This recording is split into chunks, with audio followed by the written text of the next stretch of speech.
Absolutely shocking numbers indeed. And, the Association of Democratic Reforms filed this report after analyzing affidavits of all the 2,560 nominations that were filed in each of the parties. If we look at, there are more than 80 candidates at least with serious criminal charges against them. Overall, about 391 of them who have criminal charges. In fact, 254 of them, like you pointed out, serious criminal charges, 23 crimes against women.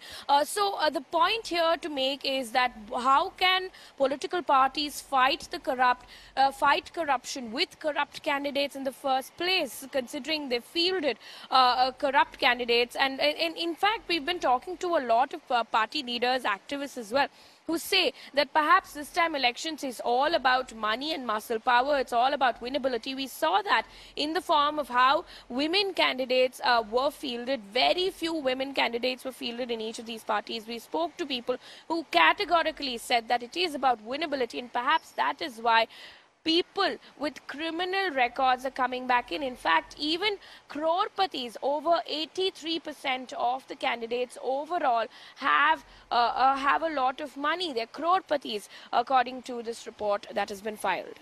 Absolutely, Amita. And just to put the numbers in perspective for our viewers, I'm just going to break up party-wise. BJP is 83 out of 224 candidates, Congress 59 out of 220 candidates, and JDS 49 out of 199 candidates. And these are all who have criminal cases against them, Amita, like you were pointing out. But as far as, the reactions to these numbers are concerned, what is the kind of, if you can elaborate a little bit on the kind of reactions coming in from both voters as well as from the parties themselves?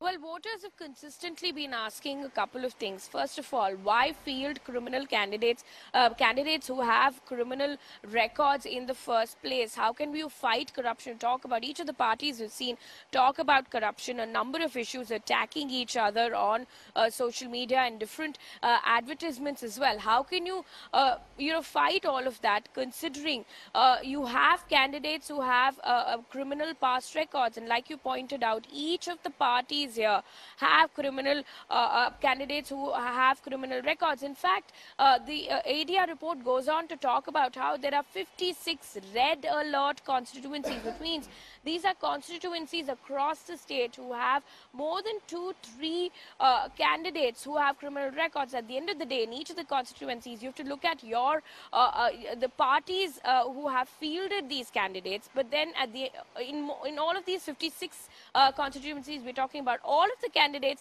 have a criminal record. So how can you field them in the first place? But the party is there justifying the fact that this time around it is about winnability, and considering politics is all about winnability, they've had to field these candidates. Having said that, the other point to make is all of these candidates, most of them have a lot of money at the end of the day. When you look at the affidavits that were analyzed, a lot of them are crorpatis. In fact, top 3 crorpatis have also been identified, out of which DK Shivkumar of the Congress party, not surprisingly, has figured in that list. So voters really talking about how real issues are left behind, how candidates have come up, have criminal records and have been fielded, and how are they supposed to vote in the first place? Absolutely, extremely pointed questions by voters there, and unfortunately there seems to be no option as far as these elections are concerned. Thanks, Amita, for getting us those details.